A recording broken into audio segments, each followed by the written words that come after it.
Handa na ba kayo sa kwento ng mga nakakatakot, sa mga kababalaghan na nangyayari dito sa ibabaw ng mundo natin? Ito na ang kwento sa Biringan, The Lost City.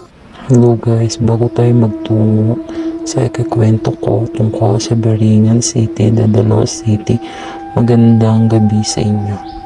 Kayo ba ay naniniwala sa mga engkanto tulad na lang ng mga hindi natin nakikita dito sa mundo? Ang Biringan pala ay waray na salita na ang kahulugan ay hanapan ng mga taong nawawala. Ayon sa alamat, ang Biringan daw ay matatagpuan sa lalawigan ng Samar, kung saan nasasakupan nito ang isla.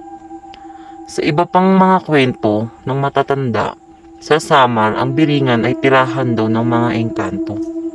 Isa pala itong napakayaman na lugar at syudad na may mataas na antas ng pamumuhay. Nahahati ang uri ng mga nilalang sa Biringan sa mabuti at masama. At ang sabi pa nila, sa buong probinsya daw ng Samar ay mayroon lamang 7 portal o lagusan patungo sa nasabing lugar, kung saan mga piling tao lamang ang nakakaalam nito. At may ilan silang patunay na ang Biringan ay may realidad na katotohanan.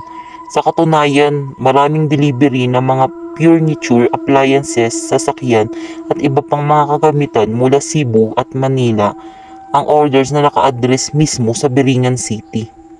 At ito pa daw ang nakakapagtaka, bayad ang lahat ng ito. Meron din sa mga bahay-bahay sa Samar ay nakakatanggap ng isang misteryosong sulat na naglalaman ng pamamaalam na ang ibig sabihin ay ang biktima na makakabasa ng sulat at tuluyan ng mapupunta sa lugar ng Biringan. Ito na po ang wakas. Salamat po sa panonood at pakikinig ng aking istorya.